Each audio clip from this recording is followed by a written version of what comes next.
ಮೂರನೇ ದಿನಕ್ಕೆ ಕಾಲಿಟ್ಟ ಗ್ರಾಮಾಡಳಿತಾಧಿಕಾರಿ ಅನಿರ್ದಿಷ್ಟಾವಧಿ ಮುಷ್ಕರ.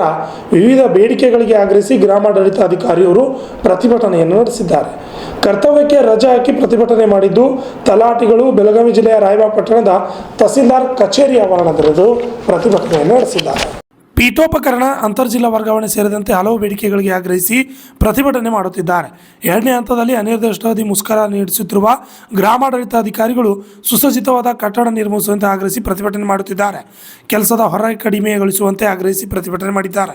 ಈ ಸಂದರ್ಭದಲ್ಲಿ ರಾಯಬಾಗ್ ತಾಲೂಕಿನ ಎಲ್ಲ ಗ್ರಾಮಾಡಳಿತಾಧಿಕಾರಿಗಳು ಪ್ರತಿಭಟನೆಯಲ್ಲಿ ಭಾಗಿಯಾಗಿದ್ದರು. Shashidhar Kokatnur, RJ32 Kannada news, Chikkodi.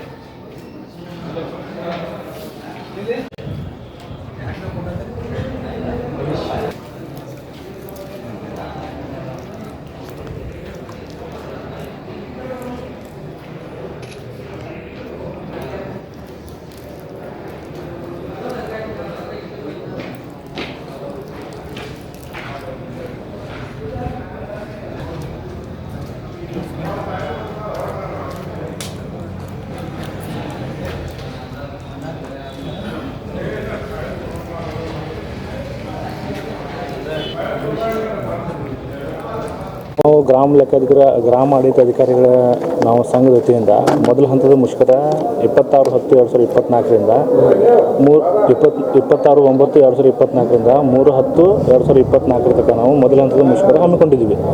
ನಮ್ಮ ಏನು ಬೇಡಿಕೆಗಳು ಇದ್ವು ಅಂತಂದ್ರೆ, ನಮ್ಮದು ಆಧಾರ್ ಸೀಡಿಂಗ್ದು ಆವಾಗ ಟಾರ್ಗೆಟ್ ಕೊಟ್ಟು ಮಾಡಿಸ್ತಾರೆ ನಮ್ಮ ಕೆಲಸ. ಆಧಾರ್ ಸೀಡಿಂಗ್ ಟಾರ್ಗೆಟ್ ಅಂದ್ರೇನು, ನೀವು ಮುಂಜಾನೆ 7 ಗಂಟೆಗೆ 8 ಗಂಟೆಗೆ ಹೋಗಿ ಹಳ್ಳಿ ಒಳಗೆ ಕೆಲಸ ಮಾಡೋದು, ಹಬ್ಬ ಹರಿದಿನ ಇದ್ರೂ ಮಾಡಬೇಕು, ಸೂಟಿ ಇದ್ರೂ ಮಾಡಬೇಕು, ಸೆಕೆಂಡ್ ಸಾಟರ್ಡೆ ಫೋರ್ತ್ ಸಾಟರ್ಡೆ ಇದ್ರೂ ಮಾಡಬೇಕು. ಹೀಗಾಗಿ ಕೆಲಸ ಒತ್ತಡ ಹೆಚ್ಚಾಗಿತ್ತು ನಮಗೆ. ಮತ್ತು ಪಾವತಿ ಆಂದೋಲನ ಅಂಥೇಳಿ ಒಂದು ಹೊಸ ಅಭಿಯಾನ ರೂಪದಾಗ ಒಂದು ಕಾರ್ಯಕ್ರಮ ತೆಗೆದರು. ಅದ್ರಾಗ ಏನೈತಿ, ಬಹುಪತ್ನಿತ್ವದೆಲ್ಲ ಕೇಸ್ಗಳು ಇರ್ತಾವೆ, ಡೆತ್ ಆಗಿರ್ತಾವಲ್ಲ, ಸಿವಿಲ್ ಕೋರ್ಟಿಂದ ವಾರಸ ತೊಗೊಂಡು ಕೆಲಸ ಮಾಡ್ಬೇಕಂದಲ್ಲ. ಅದು ತಹಶೀಲ್ದಾರ್ ಲೆವೆಲ್ಗೆ ಆಗಲಿ, ಕಂದಾಯ ಇಲಾಖೆ ಅಧಿಕಾರಿಗಳಿಗಾಗಲಿ ಯಾವುದೂ ಪವರ್ ಇಲ್ಲ. ಅಂಥವು ಕೂಡ ನಮಗೆ ಮಾಡಂತೇಳಿ ಟಾರ್ಗೆಟ್ಗಳು ಕೊಟ್ಟು ಕೆಲಸ ಮಾಡಿಸ್ತಿದ್ರು.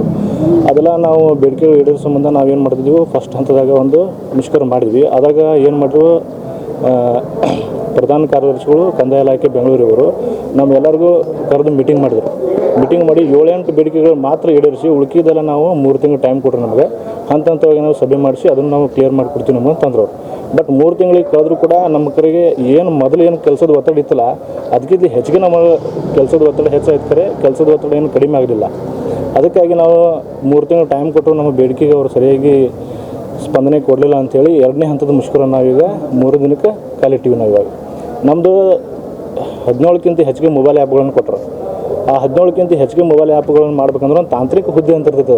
ಅವ್ರಿಗೆ ಮೀಸಲಾಗಿ ಇಡಬೇಕಂತ ಅವ್ರ ಕೆಲಸ ಇಲ್ಲ. ನಮ್ಮದು ತಾಂತ್ರಿಕ ಹುದ್ದೆ ಇಲ್ಲ. ಆಲ್ರೆಡಿ ನಮಗೆ ತಾಂತ್ರಿಕ ಹುದ್ದೆಗೆ ನಾವು ಅಪ್ಗ್ರೇಡ್ ಮಾಡಂತೇಳಿ ಕೊಟ್ಟರು ಕೂಡ ನಮಗೆ ತಾಂತ್ರಿಕ ಹುದ್ದೆಗೆ ಅಪ್ಗ್ರೇಡ್ ಮಾಡಿಕೊಡಾಗಿ ಅಂತಂದ್ರು. ಬಟ್ ಕೆಲಸ ನೋಡ್ರೆ 17ಕ್ಕಿಂತ ಹೆಚ್ಚಿಗೆ ತಾಂತ್ರಿಕ ಆ್ಯಪ್ಗಳನ್ನು ಕೊಟ್ಟು ನಮಗೆ ಕೆಲಸ ಮಾಡಿಸಾಗುತ್ತಾರೆ. ನಮಗೆ ಹುದ್ದೆ ಅಪ್ಗ್ರೇಡ್ ಮಾಡಿಕೊಡ್ರಿ ಒಂದು, ಇರ್ಲಿಕ್ಕಂದ್ರೆ ಕೆಲಸ ನಾವು ಮಾಡ್ತೀವಿ ಇರೋಂಗಿಲ್ಲ. ನಮಗೇನಂತಾರೆ, ಈಗ ನೀವು ನಾರ್ಮಲ್ ಮೊಬೈಲ್ದಾಗ ಕೆಲಸ ಮಾಡಿದ್ರೆ ಮಾಡೋಕ್ಕಾಗಲ್ಲ. ನಮ್ಗೆ ಕ್ರೋಮ್ ಬುಕ್ ಕೊಡ್ರಿ, ಲ್ಯಾಪ್ಟಾಪ್ ಕೊಡ್ರಿ ಅಂತ, ಮತ್ತು ಯೂಸ್ ಸಿಮ್ ಕೊಡ್ರಿ, ನಿಮ್ದು ಅದನ್ನ ನೆಟ್ವರ್ಕ್, ಅದು ನಮ್ದು ಏನು ಮಾಡಿರಿ, ಇಂಟರ್ನೆಟ್ ಎಲ್ಲ ಸೌಲಭ್ಯ ಕೊಡ್ರಿ, ನಾವು ಮಾಡ್ತೀವಿ ಅಂತಂದ್ರೆ. ಮುಖ್ಯವಾಗಿ ನಮಗೆ ಮೂಲಭೂತ ಸೌಕರ್ಯ ಕೊಡ್ಬೇಕಂದ್ರೆ ಒಂದು ನಮಗೆ ಕುಂತ್ಕೊಳ್ಳೋಕೊಂದು ಕಚೇರಿ ಇಲ್ಲ, ಸುಸಜ್ಜಿತವಾದ ಟೇಬಲ್ ಇಲ್ಲ, ಕುರ್ಚಿ ಇಲ್ಲ, ಡಾಕ್ಯುಮೆಂಟ್ ಡಿಜಿಟಲೈಸ್ ಮಾಡೋಂಥವ್ರು ಡಿಜಿಟಲ್ ಮಾಡ್ಕೊಂಡು ಪ್ರಿಂಟರ್ ಇಲ್ಲ, ಸ್ಕ್ಯಾನರ್ ಇಲ್ಲ, ಇಟ್ಕೊಳಕ್ಕೆ ಅಲೆಮಾರಿ ಇಲ್ಲ. ಹಿಂಗಿತ್ತಂದ್ರೆ ನಾವು ಹೆಂಗೆ ಕೆಲಸ ಮಾಡೋಕ್ಕೆ ಸ್ಟಾರ್ಟ್ ಆಗೈತಿ. ಜನ ಎಲ್ಲ ಕೇಳ್ತಾರೆ, ಇವ್ರು ಯಾವ ಊರಾಗ ಇರ್ತಾರೋ, ಎಲ್ಲಿ ಕೆಲಸ ಮಾಡ್ತಾರೆ ಅಂತೇಳಿ. ಕುತ್ಕೊಳಕ್ಕೆ ನಮಗೆ ಜಾಗ ಇಲ್ಲ ಅನ್ಬೇಕು, ನಾವು ಎಲ್ಲಿ ಕೆಲಸ ಮಾಡಬೇಕು. ಹೀಗಾಗಿ ಪಾವತಿ ಆಂದೋಲನದ ಏನೈತಿ, ಅದನ್ನು ಮಾರ್ಗಸೂಚಿಗಳು ಇನ್ನೊಂದು ಸರ್ತಿ ಕರೆಕ್ಟಾಗಿ ನಮಗೆ ಪರಿಷ್ಕೃತ ಮಾರ್ಗಸೂಚಿ ಕೊಡಬೇಕು, ಸರಳೀಕರಣ ಮಾಡಬೇಕು. ಮತ್ತು ಆಧಾರ್ ಶೇಡಿಂಗ್ ಕೆಲಸ ಎಲ್ಲ ನಾವು ಪೂರ್ತಿ ಮುಗಿಸ್ಕೊಂಡಿವಿ. ಪಾವತಿ ಖಾತದ ಏನೈತಿ ಅದನ್ನು ಮುಗಿಸ್ಕೊಡ್ಬೇಕು. ನಮ್ಮೆಲ್ಲ 22ಕ್ಕಿಂತ ಹೆಚ್ಚಿಗೆ ಏನು ಬೇಡಿಕೆ ಅದಾವಲ್ಲ ಅದನ್ನೆಲ್ಲ ನಾವು ಈಡೇರಿಸಂದ್ರೆ 15ನೇ ತಾರೀಕೊಳಗೆ ಈಡೇರಿಸಂದ್ರೆ ನಾವು ಇಲ್ಲೇ ಮುಗಿಸ್ತೀವಿ.